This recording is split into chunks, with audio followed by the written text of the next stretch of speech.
와, 대표님 오셨습니다. 대표님 들어가십니다. 대표님 들어가십니다. 와, 손 들고 계십니다. 손 들고 계세요.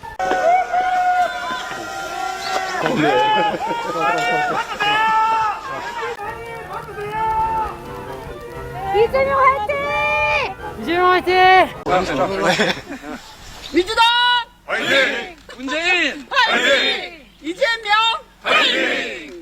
개인적으로도 복 많이 받으시고 또 민주당 차원에서도 복을 많이 받으시고 또 민주당이 세상을 좀 크게 바꾸어서 국민들 모두에게 좀 행복을 주시길 바랍니다. 사실 이 대혼란도 다 국민들의 힘으로 극복해 나가고 있는데 정말 위대한 국민입니다. 예. 이번 12월 달에도 그렇고. 문재인 일로 나오시고 밑에는 저기 따로 나오시네 이렇게. 같이. 이재명! 네. 이재명! 절로 가세요. 이재명! 와! 문재인 대통령이랑 갔어.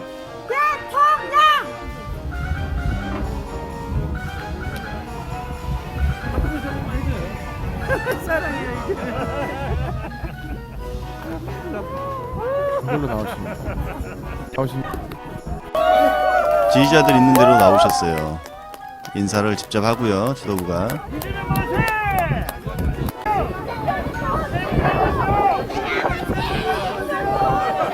이재명 대표가 차기 대통령을 될 것을 암시하는 부분이 나오는데요. 바로 문재인 대통령이 트럼프 행정과 소통했었던 그 경험을 이런 프로센스를 나눠줬다고 합니다.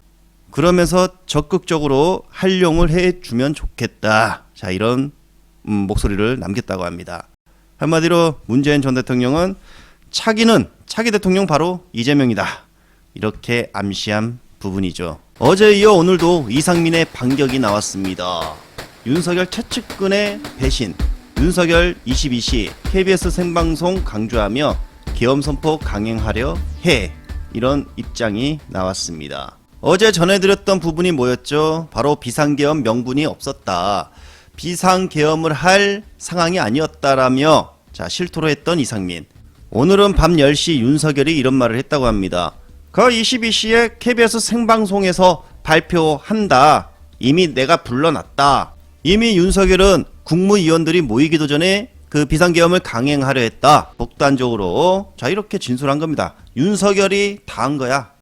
10시에 윤석열이 생방송을 그 비상계엄 선포를 하려고 하자 장관들이 다 왔느냐 윤석열이 물었는데 다 도착하지 못했다. 뭐 아무도 안 온 것 같아요. 그러자 윤석열이 10시에 브리핑 룸에서 내려가야 하는데 어떡하지? 뭐 이러다가 10시 반에 방송을 한 것이죠. 그래서 이런 하자가 생긴 것입니다. 비상계엄 선포문에 계엄 일시로 못 박은 12월 3일 10시 공표를 위해 모든 일정을 마쳤던 것입니다. 그래서 국무회의도 거치지 않은 채 비상계엄을 선포하려 했던 것으로 보이는 대목이다라는 기사가 나왔습니다. 이것을 이상민이 또 실토한 것입니다. 이는 KBS 노조에서도 제기한 부분인데요. 계엄방송 준비 사전 언질 의혹과도 맥이 다 있다고 합니다. 이때 이상민이 국무위원 전원 계엄을 반대했다. 한마디로 윤석열이 혼자 독단적으로 비상계엄을 선포했다. 그래서 윤석열을 버리나? 이런 기사까지 나왔네요. 어제 이어 오늘도 최상목이 야당 예산안 단독 통과 전시 상황 아니야. 국무회의 시작과 끝 없었다. 어제도 그렇고 오늘도 그렇고 이상민이 던지고 그 부분에 대해 최상목이 또 받아치고, 그러니까 국무위원들은 살려야겠다. 윤석열 독박. 윤석열 너 잘 가. 윤석열 혼자 한 짓이야. 막 이렇게 지금 가고 있는 거예요. 또 윤석열의 거짓말이 드러나는 부분이죠. 회의조차도 없었습니다. 국무회의 시작조차도 안 했습니다. 이건 엄연한 불법 비상계엄, 엄연한 내란이었던 것을 최상목이 또 인정한 것이고 이상민이 또 증언한 것이죠. 국힘 내부에서 쓴소리가 나왔습니다. 어제 윤석열 구치소를 찾은 국회의원은 달랑 한 명, 바로 윤상현이었습니다. 윤상현을 향해 정당이 족폭인가, 이런 당내 내부에서 비판이 나왔고요. 국힘의 김근식이 윤석열 주변 부정선거 괴담 2% 정강훈 당 변호사뿐이 없다. 끊어내야 이재명 이긴다, 이런 말도 나왔습니다. 한마디로 부정선거 괴담 2%다. 2% 정강훈 당 변호사뿐. 지금 국힘에 동조하는 세력이 꽤 있습니다. 지금 김근식 씨가 잘 모르시는 부분이 있는데, 지금 국힘의 절반 정도는 지금 이 2% 안에 해당되는 사람들이다. 예, 그래서 분당을 해서 각자의 목소리를 내는 게 어떤가, 이런 생각이 드는데요.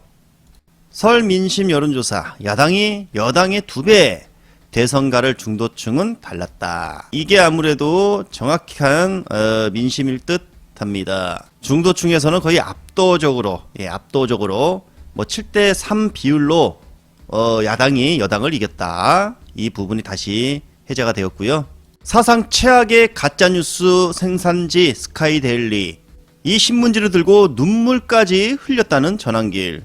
와, 정말 이분 정말 심각해요, 여러분. 야, 이거 어떻게 해야 되죠, 이분?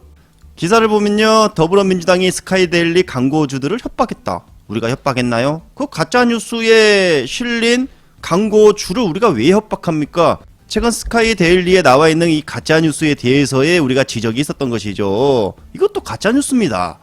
이분은 입만 벌리면 가짜뉴스를 막 생산합니다. 바로 이 스카이데일리를 옹호하는 전한길, 정말 웃기지 않습니까? 가짜뉴스를 대놓고 마구마구 생산하는 언론사에 대해서 지적을 한 게 왜 당신이 눈물까지 흘리면서 보옹호를 하냐, 이 말입니다. 옹호를 하냐. 이처럼 가짜뉴스 생산지로 스카이데일리가 밝혀지자 광고주들이 광고를 안 달겠죠. 그러면 백지 광고가 나오는 것입니다. 그런데 신문지를 들고 눈물을 흘리면서 이봐라, 백지 광고 나온다, 민주당 때문이다, 과거 동아일보 백지 광고 사태와 비슷하다라며 독재가 부활한 것이다. 민주당의 독재? 이게 말이 돼요? 예? 바로 이 김경수로 한번 가도록 하겠습니다. 지역스럽게 민주당 떠난 분들에게 사과하라. 자, 민주당을 떠난 사람이 누구누구 있었죠? 그 몇 명 되지도 않죠. 다 나가라 했는데 안 나간 사람들이 더 많죠. 그래봤자 이낙연 개들, 이낙연 말고는 없죠. 이거 이낙연이 쓴 게 아닌가? 합리적인 의심이 든다. 이낙연 느낌이 난다. 이 김경수의 목소리에서. 당부터 정치보복 금지하고 노무현 문재인 폄훼 언행도 반성해야 된다. 누가 이재명 대표가 했다, 이 말입니까? 지칭이 안 돼 있어요. 누가 했다는 말은 없어요. 친명계 의원들은 반발했다. 분열, 균열, 우려. 왜 이런 말을 했죠?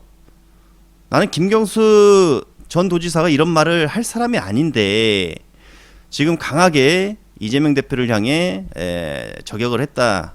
자, 일단은 먼저 그냥 이 한마디만 할게요. 민주당을 떠난 분들에게 사과하라가 아니라 민주당을 떠난 분들이 우리 당원들에게, 국민들에게 먼저 사과를 하십시오. 이분들 때문에 윤석열 정권이 탄생되지 않았습니까? 다들 그렇게 생각하고 있어요. 그래서 이재명 대표가 압도적인 87%의 지지를 받아 정말 유일한 당대표가 된 거 아닙니까? 예? 그걸 가지고 또 일극체제라고 공격하고, 이게 지금 말이 돼요? 말이 됩니까? 부러우세요? 이런 인기가 이재명 대표한테만 있으니까 부러운 겁니까? 제가 볼 때 이거 김경수 전 도지사가 쓴 게 아니다. 이거 제 생각이에요. 이낙연의 냄새가 난다.